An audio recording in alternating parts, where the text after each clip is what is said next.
새벽 3시 27분 서울 마포. 하얀 차량이 회전하더니 기둥에 정면으로 처박히며 거대한 불기둥이 치솟았습니다. 그 순간 다솜은 단 한 번의 망설임도 없이 불길 속으로 달려들었습니다. 잠시 후 전신에 불이 붙은 채 비틀거리며 밖으로 뛰쳐나온 그녀.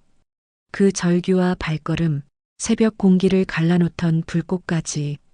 이 모든 것은 CCTV에 고스란히 담겨 있었습니다. 본격적인 사연 시작에 앞서 끝까지 들으신 뒤 재미있었다면 숫자 1, 재미없었다면 숫자 2 댓글로 남겨주세요. 여러분의 의견을 참고해 더욱 더 재미있는 사연으로 찾아뵙겠습니다. 자, 그럼 지금부터 시작하겠습니다. 새벽 2시 40분 서울 한복판의 작은 스튜디오. LED 조명이 하나씩 꺼지고 스태프들이 장비를 정리하며 빠져나가는 가운데 다솜은 대본을 가방에 넣으며 살며시 미소를 지었습니다. 오늘은 특별한 날이었습니다. 아이돌 출신이라는 꼬리표를 조금 떼고 연기자로서 한 걸음 나아간 날이었죠. 카메라 앞에서 대사를 읊을 때마다 느껴지던 떨림, 감독님의 오케이 사인을 받았을 때의 안도감, 그 모든 것이 다솜에게는 소중한 순간들이었습니다. 매니저가 다가와 말했습니다. 다솜 씨 고생했어요. 다음 촬영은 사흘 뒤에요. 오늘은 푹 쉬세요. 다솜은 고개를 끄덕이며 밖으로 나왔습니다. 새벽 공기는 차가웠지만 마음은 따뜻했습니다. 스튜디오 밖 거리는 고요했고 가로등 불빛만이 조용히 길을 비추고 있었죠. 다솜은 휴대폰을 꺼내 화면을 켰습니다. 남자친구 준영에게서 온 문자가 보였습니다. 29살인 준영은 회사 동료들과 회식 중이었습니다. 다솜아, 아직 촬영 중이야? 나는 아직 술자리 중이야. 조금만 기다려줘. 다솜은 문자를 보고 미소를 지었습니다. 준영이 있는 곳은 여기서 그리 멀지 않았습니다. 공덕 근처였죠. 다솜은 바로 근처 24시간 국밥집으로 향하기로 했습니다. 이유는 하나였습니다. 준영의 술자리가 끝날 때까지 기다리고 싶었기 때문이죠. 다솜은 준영을 떠올리며 걸었습니다. 만난 지 2년이 넘었습니다. 준영은 다솜이 아이돌 활동을 마치고 방황하던 시기에 만난 사람이었습니다. 그때 다솜은 막막했습니다. 아이돌로서의 인기는 시들해졌고 앞으로 무엇을 해야 할지 몰랐죠. 다솜아, 너는 충분히 잘하고 있어. 조금만 더 힘내. 준영은 그때 다솜의 손을 잡아주며 말했습니다. 그 손은 따뜻했고 그 말은 진심이었습니다. 다솜은 그 순간을 잊을 수 없었습니다. 준영은 다솜이 연기자로 다시 시작하겠다고 했을 때도 누구보다 응원해줬습니다. 다솜아, 넌 할 수 있어. 나는 널 믿어. 오디션 떨어져도 괜찮아. 다시 하면 되잖아. 준영의 그 말이 다솜에게는 큰 힘이 됐습니다. 오디션을 볼 때마다 떨어져도 준영은 다솜의 손을 놓지 않았습니다. 그리고 오늘 드디어 작은 역할이지만 드라마에 출연하게 됐죠. 다솜은 준영에게 문자를 보냈습니다. 오빠 끝나면 연락해. 나 여기서 밥 먹으면서 기다릴게. 곧바로 답장이 왔습니다. 그래, 많이 먹지 말고. 이따 데리러 갈게. 다솜은 화면을 보며 웃었습니다. 준영은 늘 이렇게 다솜을 챙겼습니다. 촬영이 늦게 끝나는 날이면 새벽에도 마중 나왔고 다솜이 힘들어하면 옆에서 조용히 안아줬습니다. 다솜은 국밥집 문을 열고 들어갔습니다. 새벽인데도 손님이 몇 명 있었습니다. 밤샘 일을 하는 사람들, 택시 기사들, 그리고 다솜처럼 누군가를 기다리는 사람들이었죠. 국밥 한 그릇 주세요. 다솜이 주문하자 주인 아주머니가 고개를 끄덕였습니다. 잠시 뒤 김이 모락모락 나는 국밥 한 그릇이 테이블 위에 놓였습니다. 다솜은 숟가락을 들어 국물을 한 숟가락 떠넣었습니다. 따뜻했습니다. 국밥을 먹으며 다솜은 행복을 느꼈습니다. 조금 있으면 준영을 만날 수 있습니다. 함께 집으로 돌아갈 수 있습니다. 준영의 손을 잡고 걸을 수 있습니다. 다솜은 준영과의 추억을 떠올렸습니다. 지난주에는 함께 한강을 걸었습니다. 준영은 다솜의 어깨에 자켓을 걸쳐주며 말했습니다. 다솜아, 추우면 말해. 내가 안아줄게. 다솜은 그때 준영의 품에 안겼습니다. 따뜻했습니다. 세상에서 가장 안전한 곳 같았습니다. 오빠 고마워. 늘 옆에 있어줘서. 당연하지. 나는 내 옆에 있을 거야. 항상. 준영은 다솜의 머리를 쓰다듬으며 말했습니다. 다솜은 그 손길이 좋았습니다. 다솜은 국밥을 다 먹고 물을 한 잔 마셨습니다. 시계를 보니 새벽 3시가 가까워지고 있었습니다. 준영의 술자리도 곧 끝나겠죠. 다솜은 가방을 챙겨 들고 국밥집을 나왔습니다. 밖은 여전히 고요했습니다. 차가운 바람이 불어왔지만 다솜은 개의치 않았습니다. 준영을 만날 생각에 마음이 따뜻했으니까요. 다솜은 천천히 거리를 걸었습니다. 공덕 오거리 쪽으로 향했습니다. 준영이 있는 곳이 그쪽이었죠. 조금만 더 기다리면 됩니다. 조금만 더 함께하면 됩니다. 다솜은 준영과의 미래를 상상했습니다. 결혼도 하고 싶었습니다. 준영도 같은 마음이라고 했습니다. 다솜아, 우리 결혼하면 여기 한강변에서 주말마다 걷자. 그리고 아이도 낳고. 준영은 지난주에 그렇게 말했습니다. 다솜은 고개를 끄덕이며 대답했습니다. 좋아, 오빠. 나도 그러고 싶어. 다솜은 그 순간을 떠올리며 미소 지었습니다. 조금만 더 기다리면 됩니다. 조금만 더 함께하면 됩니다. 그때까지는 평화로운 새벽이었습니다. 다솜은 휴대폰을 꺼내 준영에게 문자를 보내려고 했습니다. 화면에 손가락을 올렸습니다. 오빠 끝나면 연락해. 나. 그 순간 공기를 찢어버리는 엄청난 폭발음이 터졌습니다. 쾅! 순간적으로 땅이 흔들렸고 근처 간판이 쩌걱하고 진동했습니다. 다솜은 비명을 지를 틈도 없이 몸을 움찔하며 뒤를 돌아봤습니다. 멀리서 하얀 승용차가 고속으로 회전하다가 도로 가장자리에 있는 건물 기둥을 쾅 하고 들이받았습니다. 앞부분은 순식간에 찌그러졌고 파편이 도로 위로 흩어졌습니다. 차량 보닛 아래쪽에서 불꽃이 파지직하고 튀기 시작했습니다. 근처 편의점에서 뛰쳐나온 알바생이 고함쳤습니다. 불난다. 안에 사람 있어. 택시 운전사도 놀라서 문을 열고 나와 소리쳤습니다. 아, 저거 곧 터진다니까.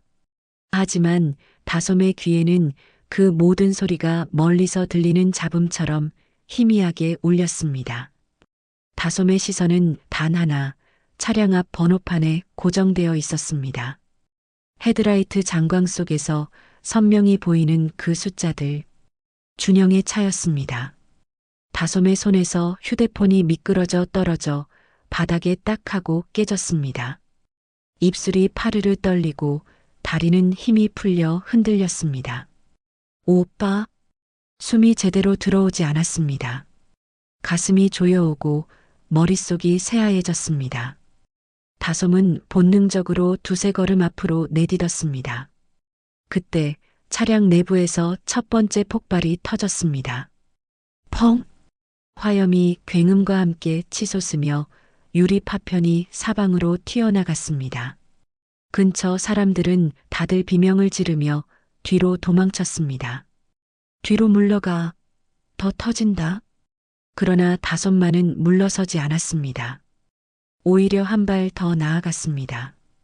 준영이 저 안에 있다는 확신이 다솜을 미친 듯 움직이게 했습니다. 오빠, 오빠. 주변 사람들이 다솜을 붙잡으려 외쳤습니다. 아가씨, 들어가면 죽어요. 거기 가면 안 돼. 하지만 다솜은 주변 사람들의 손을 강하게 뿌리쳤습니다. 눈에서는 이미 공포와 절망이 뒤섞인 눈물이 흘러내리고 있었습니다. 나요. 오빠가 안에 있어요. 다솜의 목소리는 절규에 가까웠습니다. 주변 사람들이 계속 다솜을 붙잡으려 했지만 다솜은 팔을 휘둘러 뿌리치며 앞으로 나아갔습니다. 두 번째 폭발이 터졌습니다. 펑! 더 큰 불기둥이 허공을 찢어 올랐습니다. 대부분의 사람들이 비명을 지르며 뒤로 넘어졌지만 다솜은 오히려 더 빠르게 앞으로 뛰어들었습니다. 오빠! 다솜의 절규가 새벽 하늘을 찢었습니다. 불길은 점점 더 거세졌고 차량 전체가 붉은 화염에 휩싸이기 시작했습니다. 검은 연기가 하늘로 치솟았고 타는 냄새가 코를 찔렀습니다. 다솜은 눈물을 흘리며 계속 앞으로 달렸습니다. 열기가 얼굴을 때렸지만 멈추지 않았습니다. 준영이 저 안에 있습니다. 준영을 구해야 합니다. 준영을 꺼내야 합니다. 오빠, 기다려. 내가 갈게. 내가 구해줄게. 다솜의 목소리는 떨리고 있었습니다. 두려웠습니다. 무서웠습니다. 하지만 멈출 수 없었습니다. 준영을 두고 갈 수 없었습니다. 편의점 직원과 택시 기사가 다시 다솜을 붙잡으려 했습니다. 아가씨, 정신 차려요. 지금 들어가면 같이 죽어요. 제발 멈춰요. 저 안은 이미 지옥이에요. 하지만 다솜은 들리지 않았습니다. 아니, 듣고 싶지 않았습니다. 준영의 얼굴만 보였습니다. 준영의 목소리만 들렸습니다. 다솜아, 넌 할 수 있어. 나는 널 믿어. 다솜아, 우리 결혼하면 여기 한강변에서 주말마다 걷자. 다솜아, 나는 내 옆에 있을 거야. 항상. 준영의 목소리가 머릿속에서 울렸습니다. 다솜은 눈물을 닦으며 앞으로 나아갔습니다. 오빠 나왔어, 나 여기 있어. 불길은 점점 더 높아졌습니다. 차량 전체가 붉은 화염에 완전히 감싸였습니다. 주변 사람들은 모두 뒤로 물러났습니다. 더 이상 가까이 갈 수 없는 거리였습니다. 하지만 다솜만은 멈추지 않았습니다. 새벽 3시 27분 공덕오거리 근처의 그 도로 한복판에서 다솜은 사랑을 위해 치솟는 불길을 향해 몸을 던지고 있었습니다. 불길 앞에 선 다솜의 얼굴은 눈물로 범벅이 되어 있었고 눈빛은 절망으로 가득했습니다. 하지만 발걸음은 멈추지 않았습니다. 준영을 향해 단 한 걸음이라도 더 가까이 가기 위해 다솜은 계속 앞으로 나아가고 있었습니다. 두 번째 폭발이 새벽 하늘을 찢는 순간 다솜은 본능이 이끄는 대로 몸을 내던지듯 앞으로 돌진했습니다. 주변에서 사람들이 다솜을 붙잡으려 했지만 손끝 하나 닿지 못했습니다. 다솜의 눈에는 오직 한 곳, 불길 속 차량 내부만 보였습니다. 오빠 기다려, 지금 갈게. 거대한 불기둥의 열기가 옷을 한순간에 태워버리며 다솜을 집어삼켰지만 다솜은 팔로 얼굴을 가리고 차량 문 앞으로 다가갔습니다. 열기가 피부를 태웠습니다. 숨을 쉴 때마다 뜨거운 공기가 폐를 찔렀습니다. 하지만 다솜은 멈추지 않았습니다. 문 손잡이는 이미 금속이 녹아내려 검게 일그러져 있었습니다. 다솜은 떨리는 손을 뻗어 손잡이에 손을 올렸습니다. 그 순간 피부가 들러붙으며 지지는 소리가 났습니다. 아! 다솜은 비명을 질렀습니다. 손바닥이 타들어가는 고통이 온몸을 휘감았습니다. 하지만 다솜은 손을 떼지 않았습니다. 눈물이 흘러내렸지만 손잡이를 계속 잡고 있었습니다. 오빠, 제발. 다솜은 온 힘을 다해 문을 당겼습니다. 하지만 문은 꿈쩍도 하지 않았습니다. 차량 구조가 이미 변형되어 문이 완전히 막혀 있었습니다. 오빠, 대답해줘. 오빠. 다솜은 창문을 두드렸습니다. 유리는 이미 깨져 있었지만 안쪽은 불길로 가득했습니다. 검은 연기가 빠져나오며 다솜의 얼굴을 때렸습니다. 그 순간 차량 내부 깊은 곳에서 세 번째 폭발이 터졌습니다. 쾅! 폭발과 함께 불덩어리와 충격파가 한꺼번에 밖으로 분출되며 다솜의 몸을 그대로 휘감았습니다. 순식간에 머리카락, 옷, 팔, 어깨에 불이 붙었습니다. 아! 다솜은 뜨거운 화염을 뒤집어 쓴 채 뒤로 튕겨 나왔습니다. 폭발에 밀려 흐트러진 중심을 잡느라 몇 걸음씩 비틀거리며 달려 나온 것입니다. 불길은 너무 거세 더 이상 차량 쪽으로 다가가는 것은 불가능해 보였습니다. 다솜이 한 발만 더 갔더라면 그 자리에서 그대로 타 죽었을 것입니다. 오빠, 오빠. 다솜은 온몸에 붙은 불을 두 팔로 막으며 도로 쪽으로 계속 물러나왔습니다.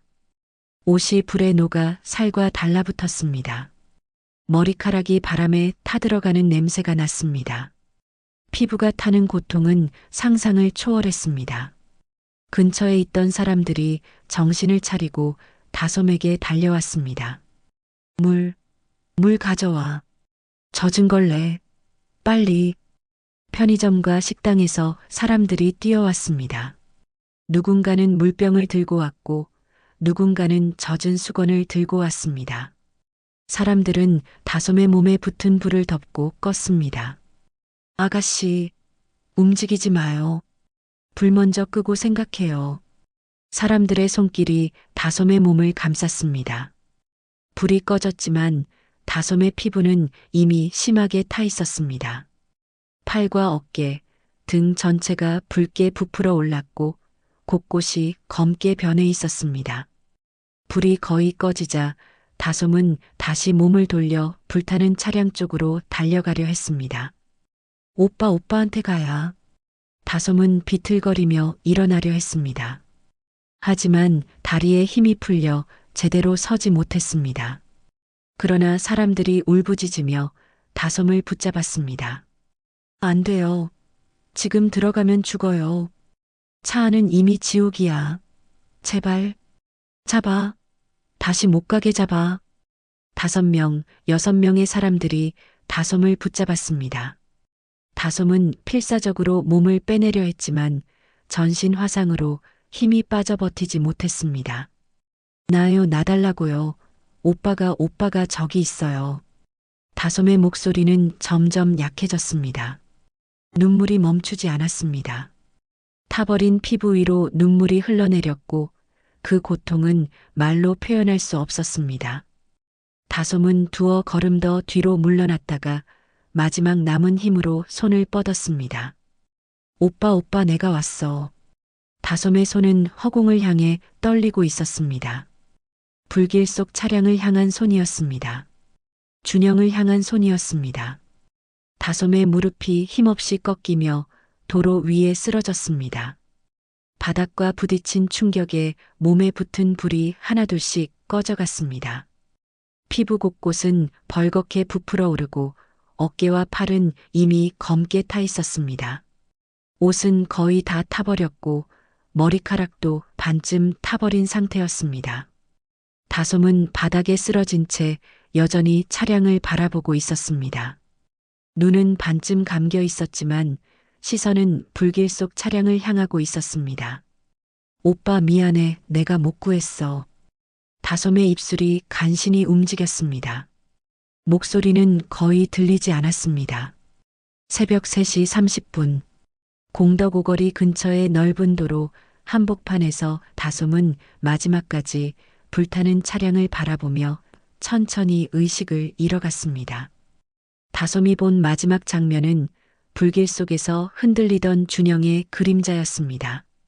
아니, 그림자조차 아니었을지도 모릅니다. 다만 다솜이 보고 싶었던 준영의 모습이었을 뿐이었습니다. 다솜의 손이 천천히 내려왔습니다. 눈이 감겼습니다. 숨소리가 약해졌습니다. 주변 사람들은 급히 구급차를 불렀습니다. 멀리서 사이렌 소리가 들려왔습니다. 하지만 다솜에게는 그 소리조차 들리지 않았습니다.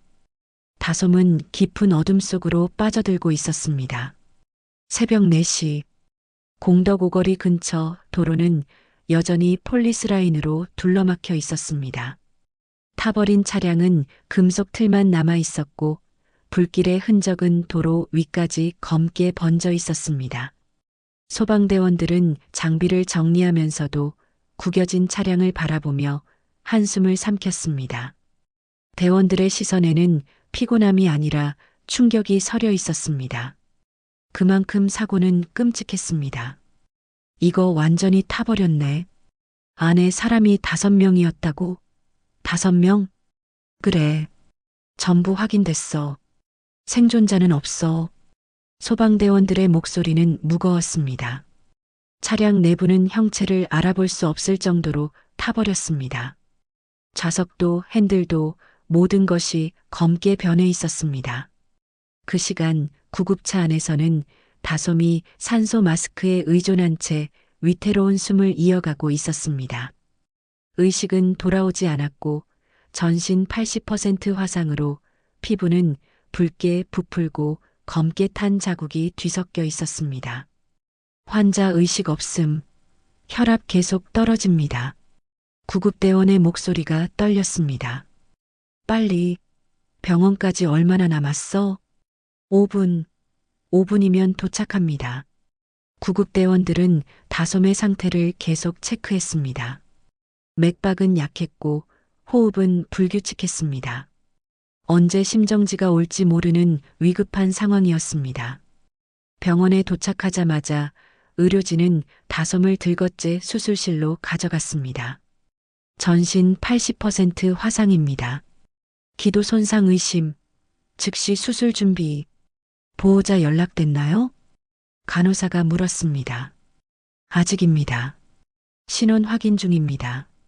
그러나 다솜의 가족은 그 새벽 아직 아무것도 모른 채 잠들어 있었습니다. 한편 마포경찰서에서는 경찰 서버로 전송된 CCTV 영상이 반복 재생되고 있었습니다. 여기 차량이 회전하는 순간 보이지? 브레이크 자국도 없고 형사 한 명이 화면을 가리키며 말했습니다. 속도도 꽤 나왔어. 제어 불가였겠네. 근데 저 여자 불붙은 채로 달려나오는 장면 봐. 저게 사람이 할 수 있는 일이냐? 형사는 영상을 멈추고 차량 내부 사진을 확대했습니다. 탑승자 전원 사망 맞지? 네. 차량 내부에서 5명 모두 확인됐습니다. 형사는 다시 CCTV 화면에 시선을 붙들렸습니다. 불길을 향해 달려드는 다솜의 실루엣. 그 절박함이 화면 너머로도 전해지는 듯 했습니다. 동승자들 신원은 지갑, 휴대전화, 잔해물에서 확인 중입니다. 운전자는 장준영, 29세로 확인됐습니다. 형사는 천천히 입술을 깨물었습니다. 불길이 삼켜버린 자리. 그 안에서 다솜이 찾고자 했던 사람도 이미 살아있을 수 없었습니다. 그런데 왜 이렇게 많은 사람이 이 차에 타 있었던 거지? 운전자는 만취였는데. 형사가 조용히 물었습니다. 수사관이 서류를 넘기며 설명했습니다. 1차 회식이 끝나고 전원이 2차 장소로 이동하기로 결정했답니다. 그 목적지가 여기서 5분 거리, 신호 3개만 지나면 되는 곳이었다고 합니다. 형사는 고개를 끄덕였습니다. 그러니까 다 같이 이동하는 분위기였군. 네. 이동은 준영 씨 차로 하기로 한 상황이었고요.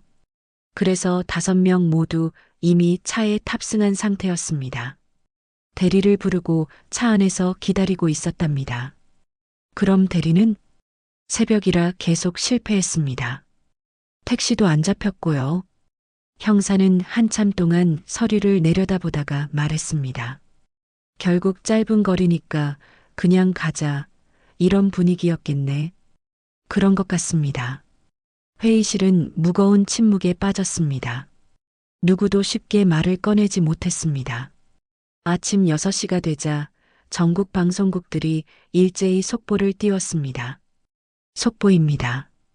공덕오거리 BMW 폭발 사고 탑승자 5명 전원 사망. 불타는 차량에 뛰어든 여성, 배우 겸 가수 다솜씨 중태. 뉴스 화면에는 CCTV 속 다솜의 실루엣이 여러 번 재생됐습니다. 불길을 향해 뛰어드는 모습은 보는 이들의 숨을 멎게 했습니다. 앵커의 목소리가 이어졌습니다. 다솜씨는 현재 서울 모병원 중환자실에서 치료를 받고 있으며 전신 80% 이상 화상으로 생명이 위독한 상태입니다. 사고 차량의 운전자는 다솜씨의 남자친구 장준영 씨로 확인됐습니다.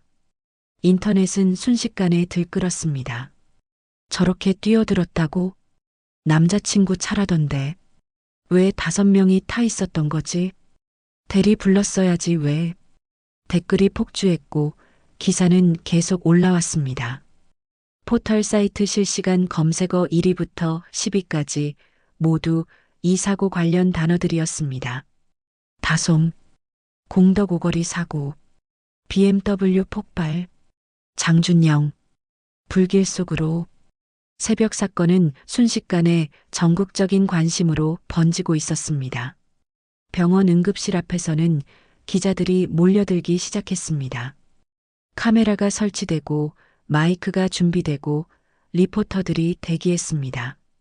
다솜씨의 상태는 어떻습니까? 가족은 도착했습니까? 생존 가능성은 얼마나 됩니까? 기자들의 질문이 쏟아졌지만 병원 측은 입을 열지 않았습니다.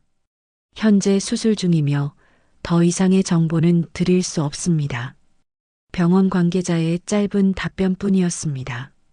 새벽 4시에 공덕오거리는 여전히 사고 흔적으로 가득했습니다. 경찰 테이프가 바람에 흔들렸고 타버린 차량은 그대로 남아 있었습니다. 그 도로 위에는 다솜의 피가 얼룩져 있었고 타버린 옷 조각들이 흩어져 있었습니다. 새벽은 차갑게 흘러가고 있었습니다. 병원 복도는 정적이었습니다. 응급실 앞을 지나가는 의사와 간호사들의 발걸음만이 차갑게 들릴 뿐이었습니다. 준영의 부모는 수술실 문 앞 바닥에 주저앉아 있었습니다. 어머니는 손으로 입을 막고 울음을 참으려 했지만 그 손마저 떨려 내려오고 있었습니다.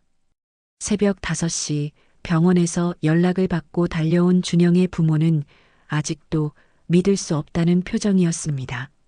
아버지 박성우는 벽에 기대어 서 있었지만 다리가 떨려 제대로 서 있지도 못했습니다. 잠시 뒤 담당 의사가 마스크를 벗으며 다가왔습니다. 그 표정을 보는 순간 두 사람은 이미 답을 알고 있었습니다. 준영 씨는 사고 당시 심정지 상태였습니다. 끝까지 해봤지만 되살릴 수 없었습니다. 준영의 어머니는 그 자리에서 몸을 덜컥 떨며 무너졌습니다. 아버지 박성우는 벽을 붙잡았지만 다리에 힘이 풀려 그대로 주저앉았습니다. 우리 아들 우리 준영이가. 어머니의 목소리는 끊어졌습니다. 울음이 터져 나왔습니다. 박성우는 손으로 얼굴을 감싸며 고개를 떨구었습니다. 의사는 조심스레 말을 이었습니다. 동승자 4분도 생존자는 없습니다. 눈앞이 어두워졌습니다. 그날 함께 웃으며 술잔을 기울이던 사람들이 모두 이 새벽에 사라졌습니다. 언제 확인할 수 있나요? 박성우가 떨리는 목소리로 물었습니다. 지금은 어렵습니다. 신원 확인 절차가 필요합니다. 화상이 심각해서. 의사는 말을 잇지 못했습니다. 준영의 어머니는 바닥을 손으로 내려치며 울부짖었습니다. 안 돼. 우리 준영이 이럴 수 없어. 복도 전체가 그녀의 울음소리로 가득 찼습니다. 지나가던 사람들이 멈춰서서 고개를 숙였습니다. 같은 시각 다른 병원층에서는 다솜의 부모가 병원으로 도착했습니다. 다솜의 어머니는 헐떡이며 응급실로 뛰어들어왔습니다. 우리 딸 어디 있어요? 간호사가 다가왔습니다. 보호자분이세요? 네, 저 다솜이 엄마예요. 우리 딸 어디 있어요? 지금 응급수술 중입니다. 잠시만 기다려주세요. 다솜의 아버지도 뒤따라 들어왔습니다.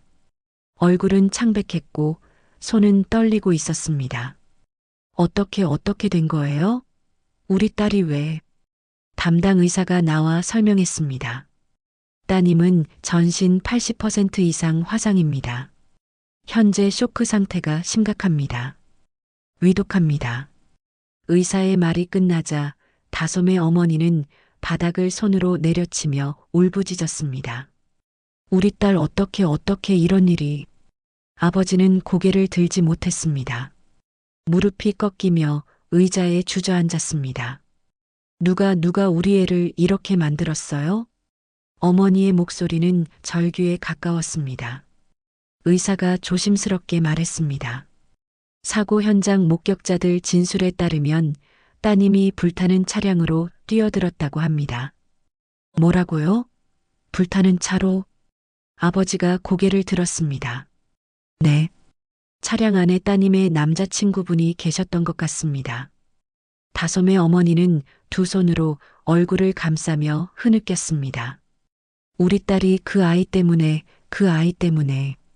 복도 전체가 비탄과 절망 같은 울음으로 가득 찼습니다.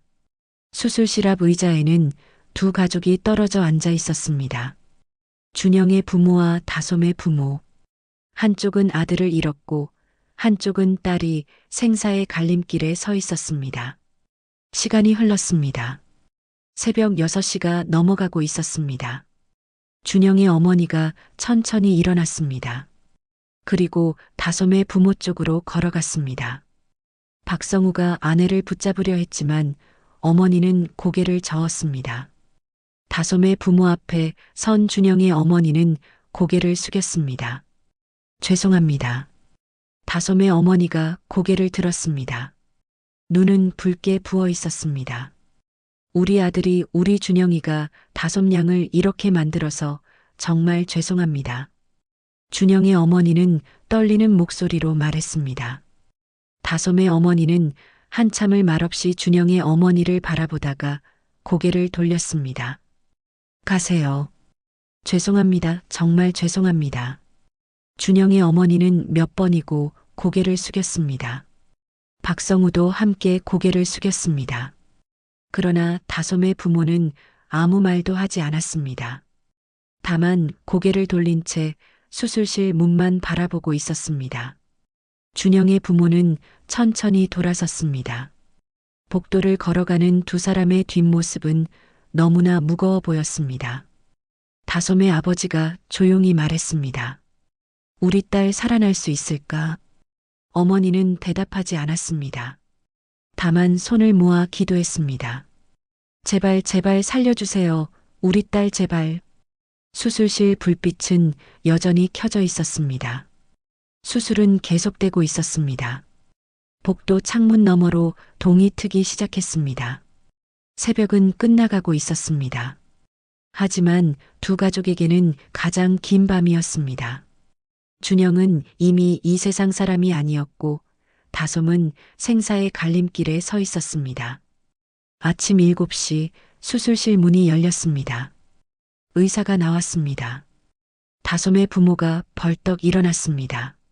어떻게 됐어요? 우리 딸은요? 의사는 마스크를 벗으며 천천히 고개를 끄덕였습니다. 일단 목숨은 건졌습니다. 하지만요? 앞으로가 더 중요합니다. 화상 범위가 너무 넓어서 감염 위험이 큽니다. 이틀이 고비입니다. 다솜의 어머니는 그 자리에 주저앉으며 울음을 터뜨렸습니다. 고마워요. 우리 딸 살려주셔서. 하지만 의사의 표정은 여전히 무거웠습니다. 중환자실로 옮기겠습니다. 면회는 당분간 어렵습니다. 다솜은 중환자실로 옮겨졌습니다. 온몸은 붕대로 감겨 있었고 수많은 기계에 연결되어 있었습니다. 숨은 쉬고 있었지만 의식은 돌아오지 않았습니다. 복도 전체가 무거운 침묵에 빠져 있었습니다. 마포경찰서 회의실. 형사들과 감식반이 모인 가운데 수사관은 복원된 블랙박스 음성을 재생했습니다. 잡음 속에서 술에 취한 남자의 목소리가 들렸습니다. 야, 여기서 왼쪽으로 가야지. 왼쪽. 왼쪽이라니까. 선배님, 제발이요. 손 치우세요. 제가 운전합니다. 내가 이 길 더 잘 알아. 그냥 내가 말하는 대로 해. 차 안에서는 누군가의 흐릿한 웃음, 낮게 말리는 목소리, 짜증 섞인 웅얼거림이 겹쳐졌습니다. 선배님, 손 내려놓으세요. 위험해요. 그 직후 강력한 충돌음이 터졌습니다. 쾅! 짧은 비명, 금속이 찢어지는 소리, 그리고 마지막엔 폭발음이 모든 걸 집어삼켰습니다. 음성이 끝나자 회의실은 무겁게 가라앉았습니다. 형사 한 명이 천천히 입을 열었습니다. 조수석에 앉은 사람이 핸들을 건드린 거군. 수사관이 고개를 들며 정리했습니다. 5명 모두 술을 마신 상태였습니다. 운전자 준영은 가벼운 취기였고요. 하지만 사고의 직접 원인은 조수석 선배의 방해입니다. 음성과 블랙박스 잔해, 도로 흔적을 종합하면 선배가 핸들을 건드린 순간 차량 제어가 완전히 무너졌습니다. 또 다른 형사가 서류를 넘기며 말했습니다. 조수석에 앉은 사람은 김태준, 32살, 준영의 회사 직속 선배였습니다. 혈중 알코올 농도가 0.20%가 넘었습니다. 완전히 만취 상태였죠. 뒷좌석 3명은 같은 회사 동료들입니다. 모두 20대 후반에서 30대 초반, 전원 음주 상태였습니다. 형사는 한참 동안 입술을 깨물다 조용히 말했습니다. 운전대를 잡은 건 준영이었지. 하지만 이 비극은 그 자리에 있던 모두의 선택이 만든 거군. 네. 대리를 불렀어야 했는데 가까운 거리라고 그냥 가자고 한 것 같습니다. 회의실에 침묵이 흘렀습니다. 누구도 쉽게 말을 꺼내지 못했습니다. 유족들한테는 뭐라고 설명해야 하나. 형사 한 명이 한숨을 쉬었습니다. 사실대로 말할 수밖에 없죠. 운전자의 음주운전, 조수석 탑승자의 방해, 그리고 모두의 판단 착오가 겹쳤다고. 같은 시각 병원 중환자실. 다솜은 깊은 혼수 상태에 있었습니다. 의료진은 위기입니다. 혈압 떨어집니다를 반복했고 다솜의 부모는 손을 붙잡은 채 울음을 참았습니다. 중환자실 창문 너머로 다솜의 어머니가 딸을 바라보고 있었습니다.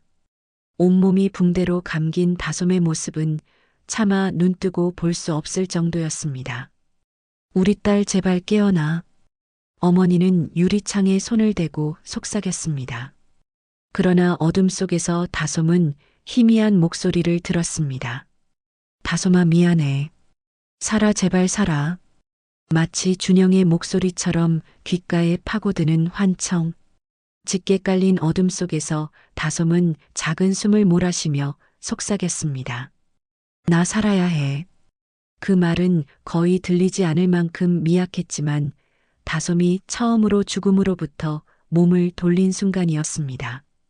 중환자실 모니터에서 심박수가 미세하게 변했습니다. 간호사가 놀라며 의사를 불렀습니다. 선생님, 환자 반응 있습니다. 의사가 급히 달려왔습니다. 모니터를 확인하며 고개를 끄덕였습니다. 의식이 돌아오려는 신호입니다. 계속 지켜봐야 합니다. 창문 너머에서 다솜의 어머니가 그 모습을 보며 눈물을 흘렸습니다. 우리 딸 싸우고 있구나. 힘내 엄마가 여기 있어. 그날 오후 마포경찰서는 공식 브리핑을 준비했습니다. 기자들이 몰려들었고 카메라가 설치됐습니다. 형사가 단상에 섰습니다. 공덕 오거리 교통사고 관련하여 중간 수사 결과를 발표하겠습니다. 기자들이 일제히 펜을 들었습니다. 사고 차량은 장준영 씨 소유의 BMW였으며 운전자는 장준영 씨 본인이었습니다. 사고 당시 차량에는 총 5명이 탑승해 있었고 전원 사망했습니다. 형사는 잠시 숨을 고르고 말을 이었습니다.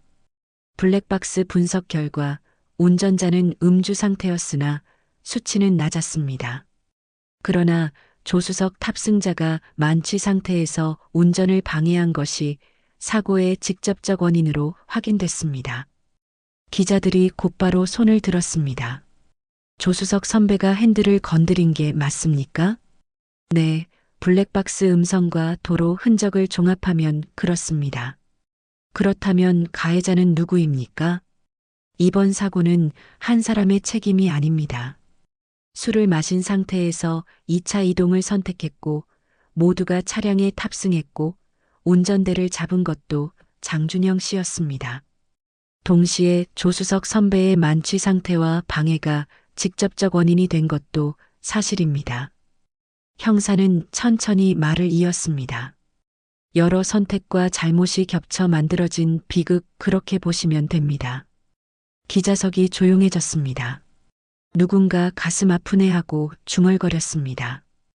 불길 속으로 뛰어든 여성은 어떻게 됐습니까? 배우 겸 가수 다솜 씨입니다. 현재 중환자실에서 치료 중이며 이틀이 고비라고 합니다. 기자들은 조용히 고개를 숙였습니다. 브리핑이 끝나고 뉴스는 일제히 속보를 띄웠습니다. 공덕오거리 사고, 조수석 선배의 만취 방해가 원인, 5명 전원 음주 상태 짧은 거리라 판단 착오, 다솜 씨, 이틀이 고비 국민 모두 기도. 인터넷 댓글은 또다시 폭주했습니다. 술 마시고 왜 차를 타? 대리 불렀어야지. 다솜 씨가 너무 안타깝다. 제발 살아나길. 그날 밤 병원 중환자실에서는 다솜이 여전히 깊은 잠에 빠져 있었습니다. 하지만 모니터의 수치는 조금씩 안정을 찾아가고 있었습니다. 다솜의 부모는 창문 너머에서 밤을 새웠습니다. 우리 딸 꼭 이겨내. 어머니는 손을 모아 기도했습니다. 어둠 속에서 다솜은 천천히, 아주 천천히 빛을 향해 나아가고 있었습니다. 사고 이틀 후 준영의 부모는 집에서 뉴스를 보며 눈물을 흘렸습니다. 경찰 브리핑 내용이 화면에 나오고 있었습니다.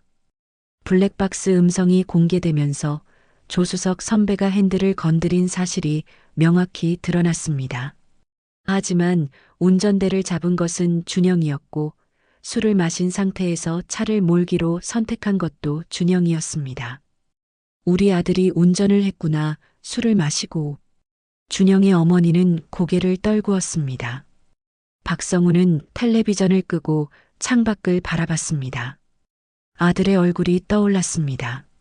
항상 밝게 웃던 준영, 회사 일로 바쁘다며 주말에도 출근하던 준영, 다솜 이야기를 할 때면 행복해하던 준영. 다솜 양이 얼마나 힘들겠어. 준영의 어머니는 울음을 삼켰습니다. 며칠 전 준영이 집에 들렀을 때를 떠올렸습니다. 준영은 어머니에게 다솜과 결혼하고 싶다고 말했었습니다. 엄마, 다솜이랑 내년에 결혼하려고요. 이번 프로젝트 끝나면 청첩장 돌릴게요. 그때 준영의 얼굴은 너무나 행복해 보였습니다. 어머니는 아들의 손을 잡으며 말했었죠. 그래, 준영아. 엄마가 축하해 줄게. 다솜 양 정말 좋은 아이더라. 그게 마지막이었습니다. 그 후로 준영은 다시 집에 오지 못했습니다. 우리가 병원에 가봐야 하지 않을까? 준영의 어머니가 조용히 말했습니다. 다솜 양한테 사과를 해야 할 것 같아. 박성우는 고개를 끄덕였습니다. 그래야지. 우리 아들 때문에 저렇게 됐으니. 두 사람은 병원으로 향했습니다. 차 안은 조용했습니다. 준영의 어머니는 창밖을 바라보며 눈물을 흘렸습니다. 그 시각 병원 복도에서는 또 다른 비극이 펼쳐지고 있었습니다. 준영의 부모는 다솜의 병실 앞에 서 있었습니다. 중환자실 창문 너머로 다솜의 모습이 보였습니다. 온몸이 붕대로 감겨 있었고 수많은 기계에 연결되어 있었습니다. 준영의 어머니는 떨리는 목소리로 말했습니다. 우리가 우리 아들이 다솜이를 이렇게 만들면 안 됐는데. 아버지 박성우는 머리를 숙인 채 눈을 감고 있었습니다. 미안하다, 미안하다. 다솜아, 정말, 정말 우리가 미안하다. 두 사람은 창문 앞에서 한참을 서 있었습니다. 말없이 다솜을 바라봤습니다. 복도 끝에서 다솜의 부모가 걸어오고 있었습니다. 준영의 부모를 보자 다솜의 어머니는 걸음을 멈췄습니다. 준영의 어머니가 먼저 고개를 숙였습니다. 정말 죄송합니다. 우리 아들이 다솜 양을. 다솜의 어머니는 한참을 말없이 서 있다가 조용히 말했습니다. 준영 씨도 돌아가셨죠? 네. 많이 힘드시겠어요. 다솜의 어머니는 눈물을 닦았습니다. 우리 딸도 준영 씨를 많이 사랑했어요. 그래서 저렇게 된 거잖아요. 준영의 어머니는 울음을 터뜨렸습니다. 죄송합니다. 정말 죄송합니다. 다솜의 아버지가 조용히 말했습니다. 이미 벌어진 일입니다. 서로 힘을 내야죠. 네 사람은 복도에서 함께 눈물을 흘렸습니다. 아들을 잃은 부모와 딸이 생사를 오가는 부모. 두 가족 모두 같은 사고로 인해 무너져 있었습니다. 다솜은 여전히 깊은 잠 속에 있었지만 어딘가에서 잔잔한 물결이 움직이기 시작했습니다. 갑자기 심장 모니터의 수치가 변했습니다. 의사와 간호사들이 급히 뛰어왔습니다. 반응 있습니다. 혈압 올라갑니다. 다솜의 손가락이 아주 미약하게 떨렸습니다. 그리고 다솜의 눈꺼풀이 천천히 무겁게 움직였습니다. 의사가 몸을 숙였습니다. 다솜 씨 들리세요? 다솜의 시야는 흐릿했지만 세상이 천천히 형태를 되찾아갔습니다. 하얀 천장, 밝은 조명, 낯선 소리들. 다솜은 천천히 주변을 인식하기 시작했습니다. 여기가 어디지? 나는 왜 여기 있지? 온몸이 아팠습니다. 움직일 수도 없었습니다. 그리고 기억이 돌아왔습니다. 불길, 차량, 폭발, 준영, 입술이 간신히 움직였습니다. 오빠, 준영의 이름을 부르려다 끊긴 나지막한 속삭임. 그러나 그것만으로도 다솜은 기적적으로 돌아온 것이었습니다. 환자 의식 돌아왔습니다. 간호사가 소리쳤습니다.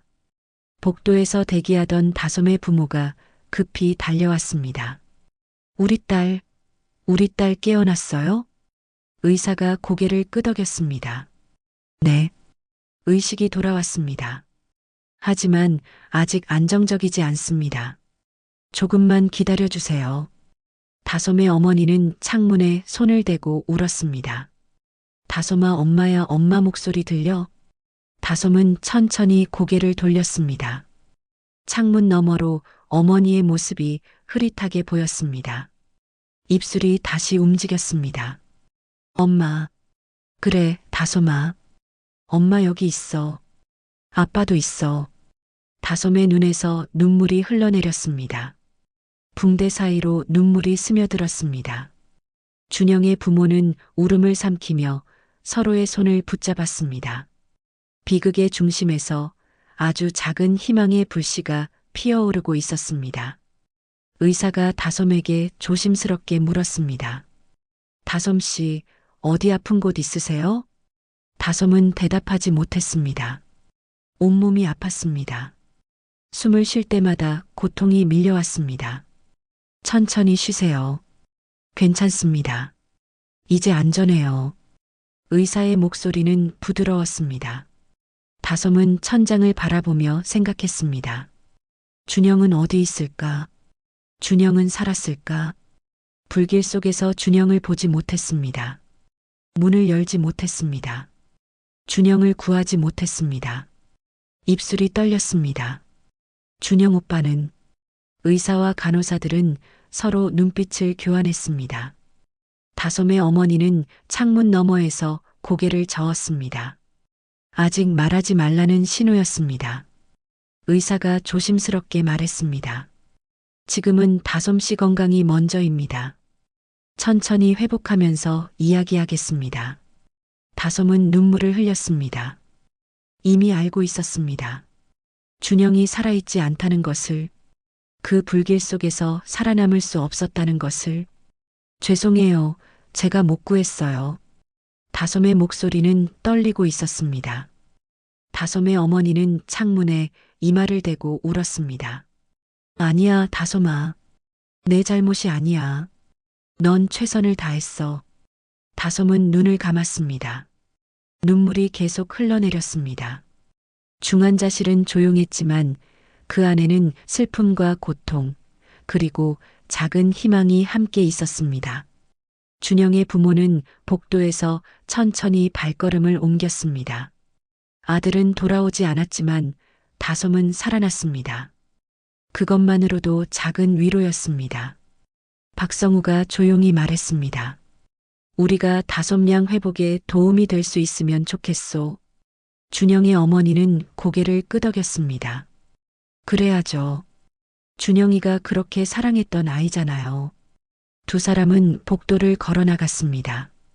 비극의 중심에서 아주 작은 희망의 불씨가 피어오르고 있었습니다. 몇 달의 재활 끝에 다솜은 얼굴은 거의 예전 모습을 되찾았지만 목과 팔 등에는 여전히 깊은 화상 흉터가 남아 있었습니다. 그럼에도 다솜은 용기를 내어 준영의 부모를 찾아갔습니다. 문이 열리자 준영의 어머니는 울음을 터뜨렸습니다. 다솜아, 미안하다. 정말 너무 미안하다.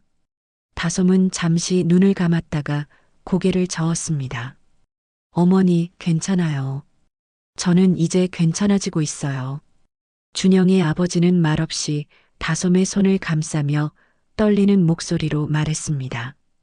우리가 도울 수 있다면 뭐든 말해다오. 다솜은 짧게 고개를 끄덕였습니다. 감사해요. 정말요. 거실에는 준영의 사진이 놓여 있었습니다. 밝게 웃고 있는 준영의 모습. 다솜은 그 사진을 바라보며 눈물을 흘렸습니다. 오빠 여기 있었네요. 준영의 어머니가 다솜 옆에 앉았습니다. 준영이가 다솜이 얘기 정말 많이 했어. 다솜이랑 결혼하고 싶다고, 다솜이 연기자로 성공하는 걸 보고 싶다고. 다솜은 고개를 숙였습니다. 저도 오빠랑 결혼하고 싶었어요. 오빠가 꿈꿔주던 미래를 함께 만들고 싶었어요. 세 사람은 한참을 말없이 앉아 있었습니다. 준영이 사랑했던 사람들이 함께 준영을 그리워하고 있었습니다.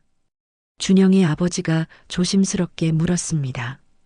앞으로 어떻게 할 생각이니? 다솜은 잠시 생각하다가 말했습니다. 연기는 이제 못할 것 같아요. 얼굴은 괜찮아졌지만 몸에 흉터가 너무 많아서 카메라 앞에 서기는 힘들 것 같아요. 그럼 천천히 생각해 볼게요.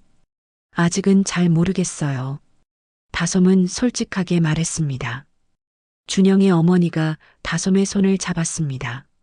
천천히 해. 서두르지 말고. 우리도 옆에서 도와줄게. 다솜은 고개를 끄덕이며 눈물을 닦았습니다. 며칠 뒤 다솜은 준영과 함께 미래를 꿈꾸던 마포 한강변을 찾았습니다. 결혼하면 주말마다 걷자고 약속했던 곳. 한강 바람은 여전히 차가웠지만 이제는 다솜의 상처 위로 조용히 스며드는 듯 했습니다. 다솜은 긴 소매 옷을 입고 있었습니다. 팔과 목의 흉터를 가리기 위해서였습니다. 아직은 다른 사람들의 시선이 부담스러웠습니다. 난간에 기대어 강을 바라보던 다솜은 준영의 사진을 꺼냈습니다. 오빠, 나는 이제 무대에도 못 서고 예전처럼 웃지도 못해. 말끝이 떨렸지만 다솜은 사진을 가슴에 품으며 속삭였습니다. 그래도 오빠가 사랑해준 나 아직 남아있어. 한강 물결이 천천히 흘러갔습니다. 자전거를 타는 사람들, 산책하는 커플들, 강아지와 뛰어노는 아이들. 세상은 여전히 돌아가고 있었습니다. 다솜은 한참을 강물만 바라보다가 조용히 숨을 내쉬며 말했습니다. 이제부터의 삶은 내가 책임질게. 오빠 목까지 살아볼게. 눈물은 흘렀지만 절망이 아닌 결의가 담겨 있었습니다. 다솜은 가방을 닫고 느리지만 단단한 걸음으로 한강변을 걸었습니다. 흉터가 당겨와도 다솜의 발걸음은 앞으로 향해 있었습니다. 걷다가 다솜은 벤치에 앉았습니다. 하늘을 올려다봤습니다. 구름이 천천히 흘러가고 있었습니다. 오빠, 나 혼자서도 잘 살 수 있을까? 다솜은 혼잣말처럼 중얼거렸습니다. 바람이 불어왔습니다. 따뜻한 바람이었습니다. 마치 준영이 대답하는 것처럼 느껴졌습니다. 할 수 있어, 다솜아. 너는 강한 사람이야. 다솜은 미소를 지었습니다. 눈물이 흘렀지만 이번엔 슬픔만은 아니었습니다. 다솜은 다시 일어나 걷기 시작했습니다. 한강변 길은 길었지만 다솜은 천천히 걸었습니다. 몇 달 후 다솜은 작은 카페에서 일하기 시작했습니다. 연기는 할 수 없었지만 사람들과 소통하는 일은 할 수 있었습니다. 처음에는 손님들이 다솜을 알아보고 수군거렸습니다. 저 사람 그 사고 난 배우 아니야? 맞아, 불길 속으로 뛰어들었다던. 다솜은 그런 시선들을 견뎌냈습니다. 처음엔 힘들었지만 점점 익숙해졌습니다. 어느 날 한 할머니가 카페에 들어왔습니다. 커피 한 잔 주세요. 다솜은 미소를 지으며 주문을 받았습니다. 할머니는 다솜을 바라보며 말했습니다. 아가씨, 손목에 흉터 있네요. 다솜은 순간 당황했지만 조용히 고개를 끄덕였습니다. 내 사고가 있었어요. 할머니는 부드럽게 웃었습니다. 흉터는 살아온 증거예요. 부끄러워하지 마세요. 다솜은 할머니의 말에 눈물이 났습니다. 감사합니다. 할머니는 커피를 받아들고 자리로 갔습니다. 다솜은 그 뒷모습을 바라보며 생각했습니다. 그래, 흉터는 살아온 증거다. 준영 오빠를 사랑했던 증거다. 최선을 다했던 증거다. 다솜은 다시 미소를 지었습니다. 차가운 바람 속에서 어딘가 따뜻한 새 삶의 기운이 천천히 스며들고 있었습니다. 본 사연은 2021년 싱가포르에서 실제로 발생한 비극을 바탕으로 재구성하였습니다. 자, 오늘의 사연이 끝났습니다. 여러분의 판단은 어떠셨나요? 재미있었다면 숫자 1, 아니었다면 숫자 1을 댓글로 꼭 남겨주세요. 그리고 구독과 좋아요는 영상을 만드는데 큰 힘이 됩니다. 감사합니다.